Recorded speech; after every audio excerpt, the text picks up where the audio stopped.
वो पैसा इतना इंपॉर्टेंट हो गया कि तुम और तुम्हारी वाइफ ये प्लानिंग करती है कि तू बच्चा भी पैदा कर तो उसके साथ कर ले, प्रॉपर्टी सारी हमारी आ जाएगी। पेरेंट्स मेरे पास आते हैं, मतलब कि फादर आता है साथ में अपने बेटे को लेकर आता है, कहते हैं वो शादी नहीं कर रहा तो आप उसकी काउंसलिंग कर दो मुझे साहब, बहुत पैसे वाली पार्टी। कहता है आप उसके साथ बैठो, आप उसके साथ डिस्कस करो, आप समझो कि प्रॉब्लम कहाँ पर है। बढ़िया से बढ़िया लड़की दिखा दी, उसको मना कर देता है। इसका इंटरेस्ट लड़कियों की तरफ है नहीं है, क्या कारण है, क्या चीज़ है, प्रॉब्लम कहाँ पर हुई। हम जब उस जगह पर हम बैठे हैं, हम कॉफ़ी पी रहे हैं, तो वो बंदा अपना कोई भी खूबसूरत लड़की जाती है तो स्कैनिंग करता है, right. I think this is weird. ऐसा ये लड़का शादी तो कर नहीं रहा, बट लड़कियों में इंटरेस्टेड भी है, लड़कियों में इंटरेस्टेड भी है, और फैमिली कह रही है लड़कियों को रिजेक्ट कर रहा है। कहानी कहाँ पर है। अब एक हफ्ते की सर्विस करते हैं, एक लड़की उससे रोज मिलने आती है, होटल में लेके जाता है लड़की को, होटल में 2-3 घंटे इकट्ठे रहते हैं, अल्टरनेटिव डेज, रोज नहीं, अल्टरनेटिव डेज हो गया, 3-4 दफा वो मुलाकात कर लेते हैं। अब हमारे इन्वेस्टिगेटर उनकी फोटो भी ले चुके होते हैं, उस लड़की भी फोटो ले सकते हैं, उसके साथ सब कुछ ले लिया होता है।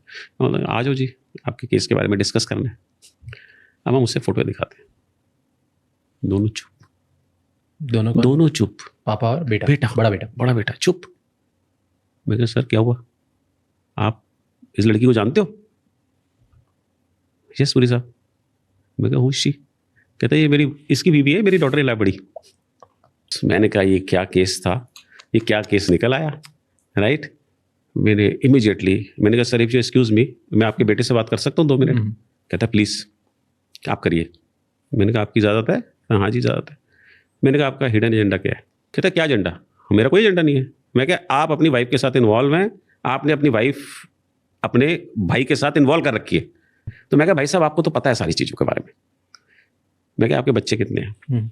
कहता 2 बच्चे। मैं क्या दोनों आपके? कहता नहीं मेरे बच्चे। मैं क्या आर यू श्योर? मैं क्या एक बच्चा दोनों बच्चे? आंसर नहीं दे पाता, आंसर नहीं दे पाता मेरे इस क्वेश्चन का कि आपका, पहले आंसर दिया कहता बच्चे मेरे हैं। मैंने कहा एक बच्चा 2 बच्चे, चुप। Now the thing is this, इसका मतलब एक भाई का लड़का है, एक इसका लड़का है, फाइनेंशियली सारी फैमिली की वर्थ, जितना एसेट्स हैं, सब कुछ है, पैसा वो अपने पास चाहते हैं। वो चाहते ही नहीं भाई की शादी हो और भाई के कोई दूसरी लड़की आए और अपने बच्चे पैदा करे। This is very dirty, I tell you honestly. आप एक चीज को समझो, पैसा इतना इंपॉर्टेंट हो गया कि तुम और तुम्हारी वाइफ ये प्लानिंग करती है कि तू बच्चा भी पैदा कर तो उसके साथ कर ले, प्रॉपर्टी सारी हमारी आ जाएगी, हमारे पास आ जाएगी बाप की।